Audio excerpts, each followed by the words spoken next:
واتقوا الله إن الله تواب رحيم. وقال النبي صلى الله عليه وسلم المسلم من سلم المسلمون من لسانه ويده. حاضرین جمعہ، بڑے بزرگ، نوجوان ساتھیوں اور چھوٹے چھوٹے پیارے بھائیوں اور دوستوں، جہاں تک میری آواز پہنچ رہی ہے پردہ نشین میری مائیں اور بہنیں، سب سے پہل اللہ رب العزت کی حمد و ثنا، بڑائی کبریائی، اس کے بعد درود و سلام تمام انبیاء کرام پر جو ہمارے رشد و ہدایت کے لیے بھیجے گئے، خصوصاً ہمارے آخری نبی محمد اکرم رسول عربی صلی اللہ علیہ وسلم پر اللہم صلی علیہ اللہم بارک علیہ۔ حاضرین جمعہ، سب سے پہلا سوال دنیا کے کسی بھی فرد سے، دنیا کے کسی بھی شخص سے اگر یہ پوچھا جائے کہ بھائی آپ کی زندگی کیسی ہو، آپ جس گھر میں رہ رہے ہیں آپ کا گھر کیسا ہو، آپ جس معاشرے سماج سوسائٹی میں جس گاؤں محلے میں زندگی گزار رہے ہیں، آپ کا وہ سماج سوسائٹی گاؤں محلہ کیسا ہو۔ كان عليكم رقيبا يا أيها الذين آمنوا اتقوا الله وقولوا قولا سديدا يصلح لكم أعمالكم ويغفر لكم ذنوبكم ومن يطع الله ورسوله فقد فاز فوزا عظيما. أما بعد فإن خير الحديث كتاب الله وخير الهدي هدي محمد صلى الله عليه وسلم وشر الأمور محدثاتها وكل محدثة بدعة وكل بدعة ضلالة وكل ضلالة في النار. أعوذ بالله من الشيطان الرجيم.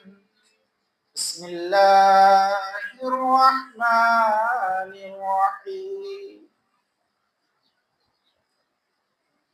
قاف والقرآن المجيد بل عجبوا أن جاءهم منذر منهم فقال الكافرون هذا شيء عجيب أإذا متنا وكنا ترابا ذلك رجع بعيد قد علمنا ما تنقص الأرض منهم وعندنا كتاب حفيظ بل كذبوا بالحق لما جاءهم فهم في أمر مريج أفلم ينظروا إلى السماء فوقهم كيف بنيناها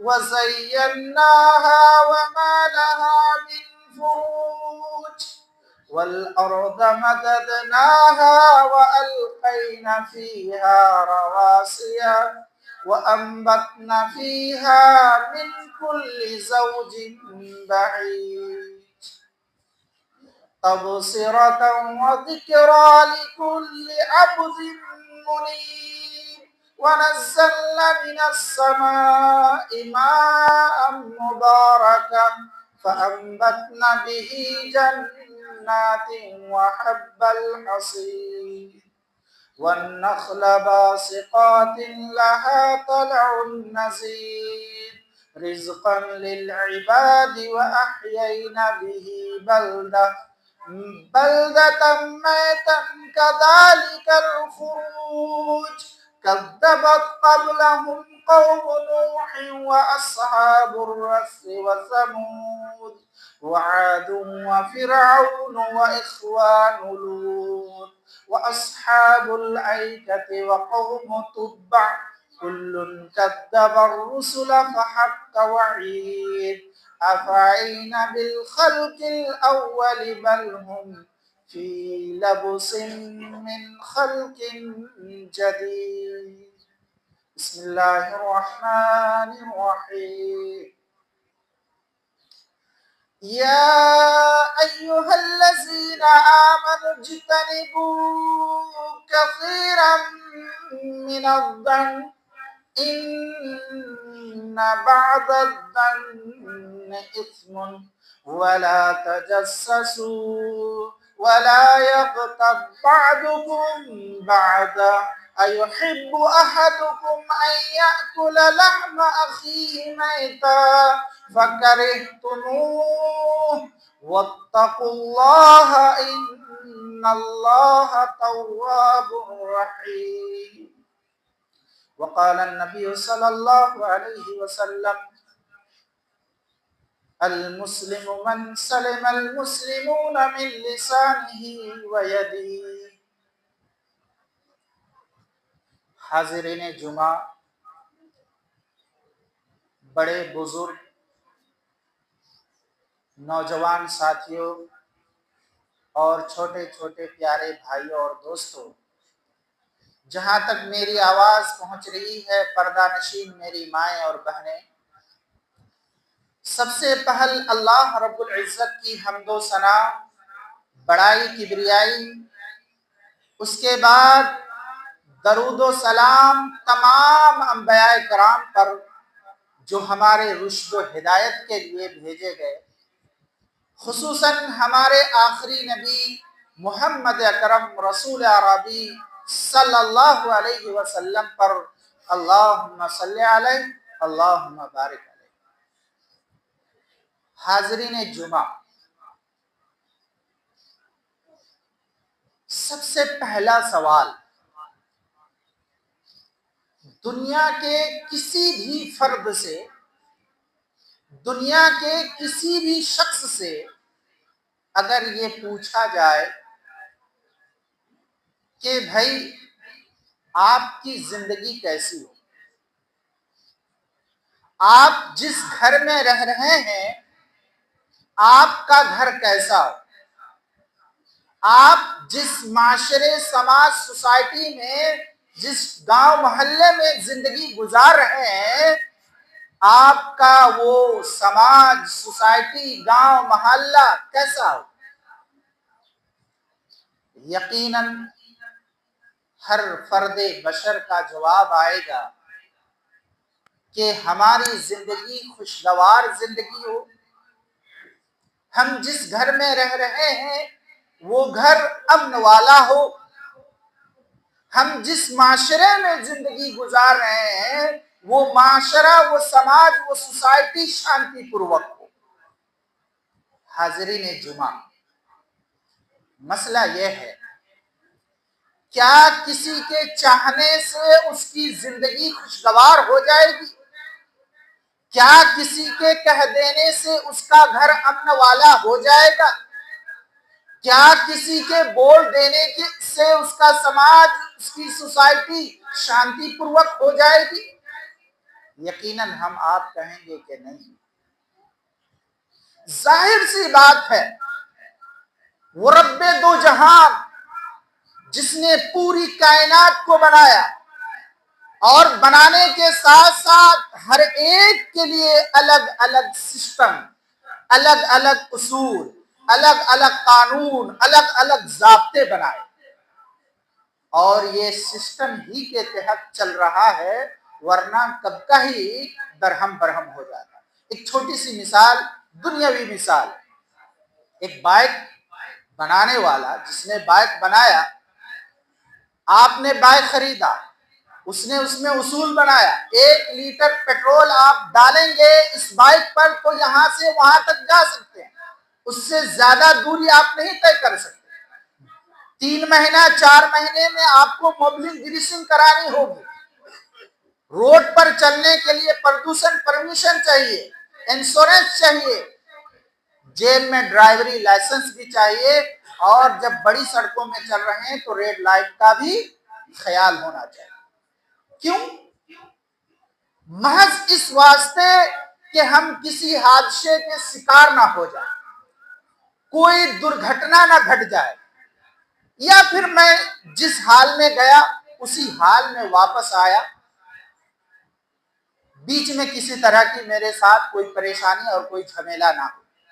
صرف اس مناسبت سے ہم اس سسٹم کو، اس اصول کو اپناتے ہیں اور زندگی گزارتے ہیں۔ بہر صورت یہ تو ہم دنیاوی زندگی کے لیے بہت کچھ کرتے ہیں اور بہت ساری مثالیں ہیں، لیکن وہ رب دو جہان جس نے پوری کائنات کو بنایا اور بنانے کے ساتھ ساتھ ہر ایک کے لیے سسٹم بنایا، کیا اس رب دو جہان نے انسان جسے اشرف المخلوقات بنایا اس کے لیے کوئی سسٹم نہیں بنایا؟ اس کے لیے کوئی قانون، کوئی اصول، کوئی ضابطہ نہیں بنایا؟ یقیناً بنایا۔ محترم حاضرین، یہ تمہیدی کلمات کے بعد آئیے خطبہ مسنہ کے بعد سورہ حجرات کی آیت نمبر 12 میں نے پڑھی ہے، انشاءاللہ اسی کو آپ حضرات کے بیچ رکھوں گا، اور ہمارے لیے، آپ کے لیے، اور جہاں تک میری آواز پہنچے گی انشاءاللہ تمام امت مسلمہ کے لیے فائدہ اور مفید ہوں گے انشاءاللہ۔ آئیے اللہ تبارک و تعالیٰ نے ارشاد فرمایا، یا ایھا الذین آمنو،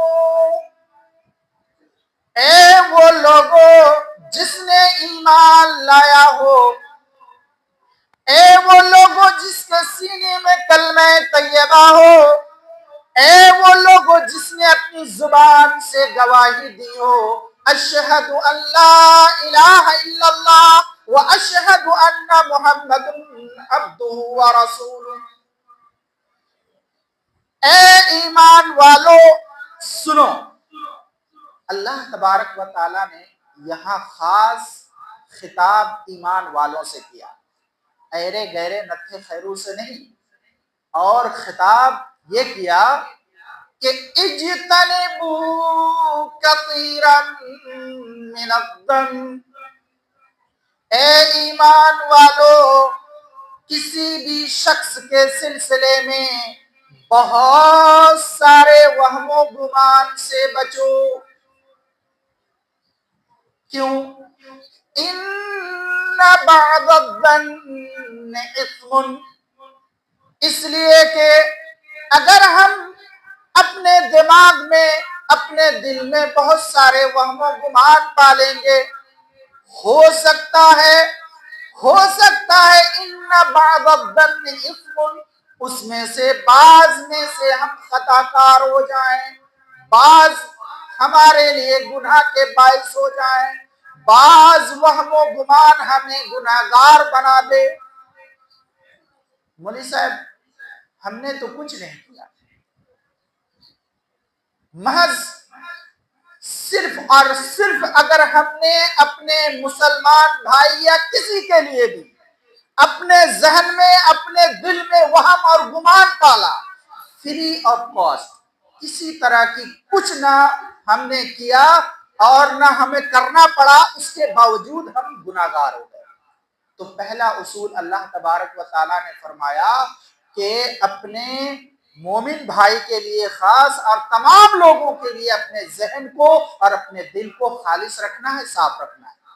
دوسرا اصول اللہ تبارک و تعالیٰ نے اسی آیت میں ارشاد فرمایا، ولا تجسسوا، اور اس کی جاسوسی نہ کرو، اس کے ٹوہ میں نہ پڑ جاؤ، اس کے سراغ میں نہ لگ جاؤ۔ وہ کہاں کیا کر رہا ہے، وہ صبح کہاں گزار رہا ہے، راتیں کہاں گزر رہی ہے، شام کیسے اس کی گزر رہی ہے، رات کہاں بیت رہی ہے۔ لست علیہم بمسیطر، ہم آپ دربان نہیں ہیں، نگراں نہیں ہیں، ہم محاسب نہیں ہیں۔ کون کیا کر رہا ہے، نہیں کر رہا ہے۔ مسئلہ یہاں گڑبڑاتا ہے کہ جب ہم اپنے آپ کو محاسب سمجھ لیتے ہیں، ہم ہی ٹھیکیدار بن گئے، ہم ہی اس کے نگراں بن گئے، جبکہ یہ پوائنٹ ذکر کر دینا مناسب ہے کہ اللہ کے رسول صلی اللہ علیہ وسلم، کن کو؟ اللہ کے رسول صلی اللہ علیہ وسلم کو۔ سورہ غاشیہ آیت نمبر 19-20 پڑھیے۔ اللہ تبارک و تعالیٰ نے ارشاد فرمایا فذکر انما انت مذکر لست علیہم بمسیطر، اے اللہ کے نبی، آپ کا کام ہے لوگوں تک پیغام پہنچانا۔ فذکر، آپ نصیحت کیجئے، پیغام پہنچائیے۔ انما انت مذکر، آپ نصیحت کرنے والے ہیں، پیغام پہنچانے والے ہیں۔ لست علیہم بمسیطر، آپ ان پر دربان اور نگراں اور داروغہ نہیں ہیں۔ یہ کن کو کہا گیا؟ یہ اللہ کے نبی صلی اللہ علیہ وسلم کو کہا گیا بطور تنبیہ۔ کون راہ راست پر آ رہا ہے، نہیں آ رہا، آپ کا کام نہیں ہے، ہدایت دینا میرا کام ہے۔ برصورت دوسرا پوائنٹ یہ ہے کہ ولا تجسسوا، کون کیا کر رہا ہے، نہیں کر رہا ہے، کیسے کر رہا ہے، کس طرح سے کر رہا ہے، ہم اس کے محاسب نہیں ہیں، ہم اس کے ٹوہ میں نہ پڑ جائیں، اس کے سراغ میں نہ لگ جائیں۔ ہاں، ایک بات اور ہے کہ مولوی صاحب، اگر ہم نے کسی کو کسی چیز کی ذمہ داری دے رکھی ہے تو کیا ہم اس کو اس کی ذمہ داری کے تئیں سوال کر سکتے ہیں؟ یقیناً ہم نے اگر کسی کو کسی چیز کی ذمہ داری دے رکھی ہے تو ہم اس سے سوال کر سکتے ہیں کہ بھائی آپ نے اس حق کو یا اس ذمہ داری کے حق کو، کما حق کو ادا کیا کہ نہیں، صحیح ڈھنگ سے آپ ادا کر پا رہے ہو کہ نہیں، یہ سوال ہمارا جائز ہے۔ بہر صورت دوسرا پوائنٹ ولا تجسسوا، اس کی جاسوسی نہ کرو، کسی کی جاسوسی نہ کرو۔ تیسرا پوائنٹ اللہ تبارک و تعالیٰ نے ارشاد فرمایا وَلَا يَغْتَبْ بَعْضُكُمْ بَعْضًا، اور اگر تمہیں کچھ پتا بھی ہو، معلوم بھی ہو، تو اس کو یہاں وہاں بولتے نہ پھرو۔ چائے خانوں میں بیٹھ کر کے اس کی عزت کا جنازہ نہ نکالو، کہیں بیٹھکوں میں بیٹھ کر کے اس کی عزت کا جنازہ نہ نکالو، عزت کی دھجیاں نہ اڑاؤ۔ وَلَا يَغْتَبْ بَعْضُكُمْ بَعْضًا، کیوں ایسا کہا گیا؟ اس کا جواب آگے آیت میں اللہ تبارک و تعالیٰ نے دیا أَيُحِبُّ أَحَدُكُمْ أَن يَأْكُلَ لَحْمَ أَخِيهِ مَيْتًا فَكَرِهْتُمُوهُ۔ اللہ اکبر۔ اگر کوئی شخص ان کام کو کرتا ہے، ان چیزوں کا مرتکب ہے، تو وہ أَيُحِبُّ أَحَدُكُمْ أَن يَأْكُلَ لَحْمَ أَخِيهِ مَيْتًا، تو وہ یہ پسند کرتا ہے کہ وہ اپنے مردار بھائی کا گوشت کھائے۔ فَكَرِهْتُمُوهُ، تم اسے ناپسند کرو گے۔ اللہ اکبر۔ ہر کوئی ناپسند کرے گا۔ اگر کسی نے وہم و گمان پالا، جاسوسی کی، باتوں کو یہاں وہاں بولتا پھرا، گویا کہ وہ اپنے مردار بھائی کا گوشت کھاتا ہے۔ واتقوا اللہ، اللہ تعالیٰ سے ڈرتے رہو، ان اللہ تواب الرحیم، اور اللہ تبارک و تعالیٰ کیا ہے؟ توبہ قبول کرنے والا ہے، رحم کرنے والا۔ حاضرین جمعہ، اس آیت سے 3 پوائنٹ آیا۔ سورہ حجرات کی 11ویں آیت، اللہ تبارک و تعالیٰ نے ارشاد فرمایا